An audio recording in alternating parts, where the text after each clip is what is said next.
So I went to a half-price bookstore the other day. What am I kidding? It was weeks ago. I just haven't got a chance to film the video. Anyway, here's the haul. First up, we have Great or Nothing by these four wonderful authors that I can't memorize right now, so here are their names on the screen. But it is a retelling of Little Women set in the 1950s, 60s during World War II. And okay, I love that time period, so I was like, this better be good. And I read it and I was like, it's good. But I did like the story. I have another retelling of it somewhere on my shelf. Actually, it's right there. But it's a really good book. Next up, we have All This Time by my two favorite authors in the world. And like the covers, I love it. I love it so much. But it's about this guy named Kyle, and he gets in a car accident while he's arguing with his girlfriend, and sadly his girlfriend does not survive, and he escapes with some injuries that causes his life to go into a complete spiral. But one day he meets his girl Marley, and he thinks that his life might be getting back together. I loved this book so much. There were so many twists and turns, and I actually never really knew what would happen next. And the writing's amazing.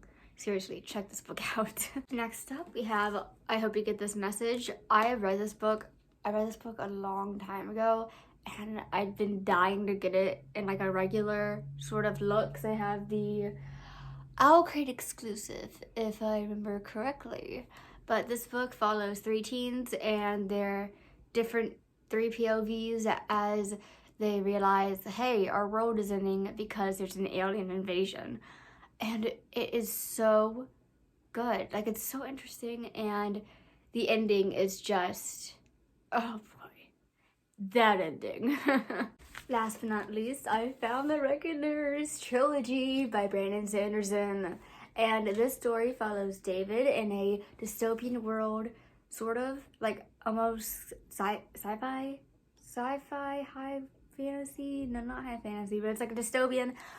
And what happens is that people one day randomly started getting powers, but the more they used the powers, the more addicted they were to the powers, and the more chaos ensued. And so after David has a pretty traumatic experience happen, he sets his whole life to try to take down the person who made his father pass away. And it is so good, and I could write like an essay on these books and how deep they are with the meaning of the powers and the people who use them, and you know, how far does an obsession go until it just becomes insane. And that was the haul. I hope you all enjoyed me rambling about these books and that you want to read some of these now. And I hope you have a great day, great night, great morning, wherever the heck you are. Bye.